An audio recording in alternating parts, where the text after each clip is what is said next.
Labdien visiem! Šodien uzdevums ir šim te Ford Galaxy nomainīt, noņemt ģeneratoru un nomainīt, tur visticamāk ir ogles, gultņi, viss komplekts, jo mašīnai jau ir 380 000. Es tur neloloju cerības, ka tur būs tikai oglītes, vai tur jāmaina jebkurā gadījumā viss tas komplekts. Bet īstenībā netik daudz stāsts ir par to, jo man tāds video jau bija par ģeneratoru remontu. Tas varbūt nav tik būtiski, bet vairāk tas stāsts ir par to, ka šis auto ir atzīts, šķiet bija no Vācijas, katrā ziņā ne no Latvijas, pirms kaut kāda ļoti neliela brīža, piemēram 2 gadiem, es teikšu tā. Viņš tika nopirkts arī par summu, kas bija virs tirgus cenas, stipri Latvijas. Bet stāsts vairāk par to, cik ļoti tas auto no ārzemēm, cik ļoti viņš atšķirās no tā Latvijas auto. Ar to, kad, teiksim, pastamies, tā mašīna ir, man liekas, 97. gada, vai rēķinam paši, cik te gadi 25 pārējā. Un pastieties, visi vadi, viss ir vietās, kronšteins vietā, viss tev ir starteri, viss smuki salikts, kur viņam jābūt. Es teiksim, varbūt ne visu, bet šiem Latvijas auto šādiem te, es domāju, tad 99% būtu zilā izolācijas lente, būtu visur savilcēji, būtu kaut kāda kanalizācijas truba ielikt. Tā ir tā lielā atšķirības, tomēr to Vācijas auto. Protams, ir izņēmumi gan vienā, gan otrā pusē, bet tomēr es teiktu, ka tā ir tāda, tā darba kultūra, kad, ka vecs auto nenozīmē tas, ka tev nav jāatliek klipši vietā, ka tev nav, tur savilcēji jāuzliek, kur viņi nākuši, ka visu var tā samest, nekas, tas ķip vecs auto, pofīgi viss, ka viss, tas, kas ir jābūt, tas ir sataisīts. Jā, nebija jau arī viss ideāli, bija no kastes tās gaisa filtri bija izlausta šitā viena vieta, kur fiksējās.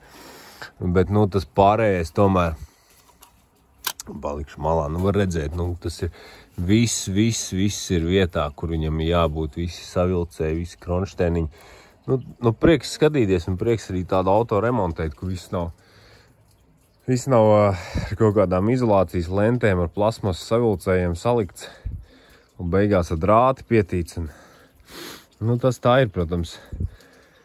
Protams, viss jau laiku, teiksim, tur drūp kopā plasmas un tā, bet es teiktu, ka Latvijā tomēr tas ir tas, kad tā viena lieta ir tā, kad tas auto paliek vecāks, tad tā remonta, teiksim, kaut kāda tā kvalitāte, viņa nokrīt zemē, jo daudz domā, ka veca mašīna, tad, vienmēr sakot, var tur visu aplaust, visu nolaust un tā tālāk. Tā, ņemsim nost šito te siksnu. Šitā viss pa vienkāršu vecā veida ģenerators. Tā, mēģināsim. Es domāju, ka es nešu tad saskāries īsti, kas viņam tajā otrā pusē tur doši nafts par godīgi sakot nezinu, bet es mēģināšu šitās puses, tur ir rolītiņa galā ir atslēdziņa. Es tās mēģināsim, kas notiek. Te viņas spriegotāji var paņemt palocīt, tas viss kārtībā. Šitāds te nopirka atslēgas, nebija baigi dārgās tepat Latvijā. Princam bija tas, kas bija arī Zviedrijā, iegājis Biltamā tur pastīties. Tas var nekāds krūtais, principā veikals nav tādi paši Ķīnas visādi. Bet tur viņas bija dārgāks. Un es tā pēc tam, iegāju internetu veiklā pastījos tepat Latvijā. Man liekas, viņi bija pat vecāri lētāks, bet es domāju, viņas ir vienas un tās pašas rūpnīcas, te var redzēt, ka tām arī bija to varēja manīt, kad ir vienkārši parasta atslēga piemetināta šiem te rokturim klāt. Un tur Biltamā bija tas pats variants, tikai viņas bija vēl dārgāks. Tā kā, te jau arī viņai nekāds baigās slodzi nav, tā kā pilnīgi vienalga, kā viņi ir izveidot, galvenais, ka viņi vispār ir. Tā, jāsaka, tie skati ir samērā paredzami. Pie tāda nobraukuma, protams, vai tas ir, vai jau vienreiz remontēts vai nav, nezinu. Bet, jā, ogles praktiski nav.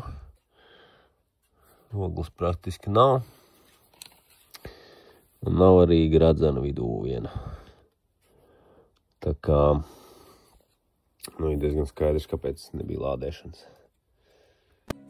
no to regulātoru tā, ka šitiem ir salīdzinoši grūti tās ogles nomainīt, jo, nu, ja tu var redzēt, ka viņš ir grūti tik klāti pielodēt to jaunu ogli.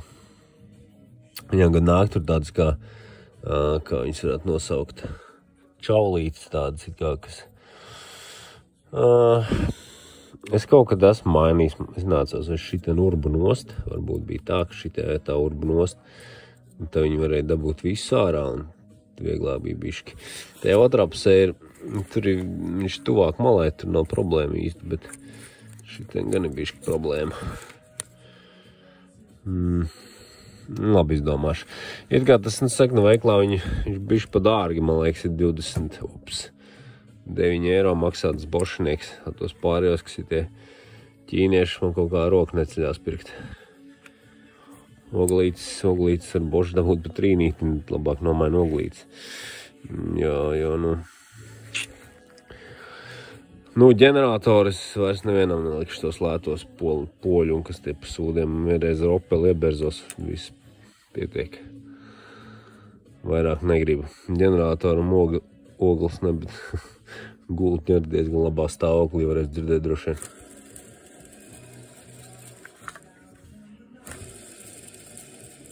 Bet, nu, pie tāda nobraukuma jau nav ko brīnīties.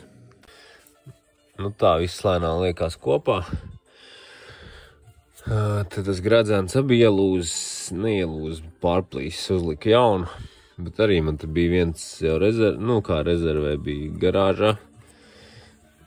Mēģināju to stīvēt, iekšā baigi stingri gāja. Labi, ka es biju vakar pasūtīju vēl vienu. Nezinu, ko viņš atšķirās, bet šis gāja, nu tā, cilvēcīgi iekšā. Stingri, bet nu ne tā, ka baigi jāsit un jādauz iekšā tur. Nezinu, kaut ko izlējuši pareizi tam baltiem varbūt. No regulātora tā, ka tas ogles, es gribēju tādu triku, ka viņš šitien atturbi vaļā to punktlodējumu, ne punktmetinājumu, un tad tā kā šitu otru ogli tur izvelk, bet neiznāk tā. Laikam iedzīgāki, tā, kad, nu, viņas abas rekor izurbt ārā, tā kā izkrubina ogles ārā, tā var izurbt caurumu šitien te vienai normāli. Bet tai otrai problemātiski, un beigās, domāju, struns paskatījos vēl tur katalogā varēja dabūt arī, kad tur spaidīja visādas aizvietotājs, tā huko varēja dabūt. Nu, tas cerams vēl ir kaut cik. Arī tāds bišķi zolīdāk, jo tie visi tie lētie bija vienkārši drausmīgi, tāds milzīgas pļekas ar šo te alvu. Nu, labi, tas, protams, neietekmē tiešā veidā funkciju, bet, nu, bija arī Hella, bet man liekas, ka Hella jau tagad iet tā, ka viņi tur kaut kā savās kasties met arī visādas lētos poļu sūdus, un es izvairos pirkt Hellu vismaz kaut ko no lētā gala. Jo man bija kloķenis, sadalens dačiks Hellai, kurš vispār uzliekot virsū neko, nu, brāķis jau rūpnīcā bija. Viņš bija arī, man liekas, salīdzinoši lēts, un tāpēc man radās aizdomas, ka tur ir kaut kas vienkārši. Lai būtu piedāvājumā, tad paņemts kaut kāds lētais iemests zem savu tā nosaukumu. Nu tā, vairāk neko baigi te nav ko rādīt. Jākrāmē viss kopā, gultnes es lieku fagu. Turpat interkārā viņas var dabūt. Un tā teikt, viss tik jāliek kopā. Šoreiz arī pārbaudīju diodas, jo man tur vienā video aizrādīja, ka es neesmu pārbaudījis pareizi ir, jo es parasti, tā kā, ja ir redzams kaut kādas problēmas ar oglēm un to gradzenu, tad es tās diodas tā nemaz nepārbaudu, bet šoreiz tomēr paņēmu pārbaudīju.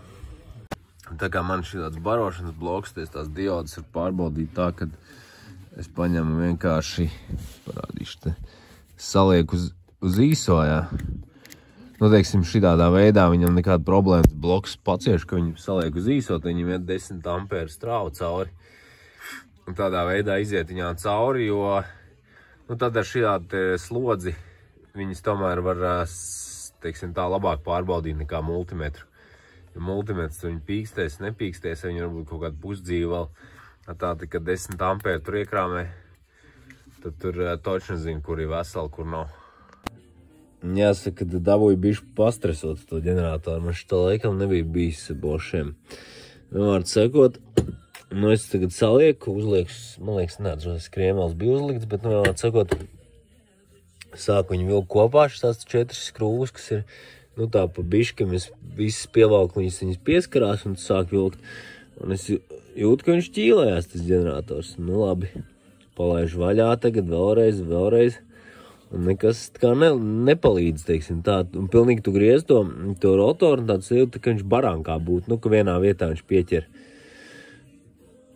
Es jau jaucu vaļā, domāju, kaut kas šiteni. Beigās saprotu, tur viņi groza rokās, ka tas joks tur ir priekšpusē, tur, ka tas te.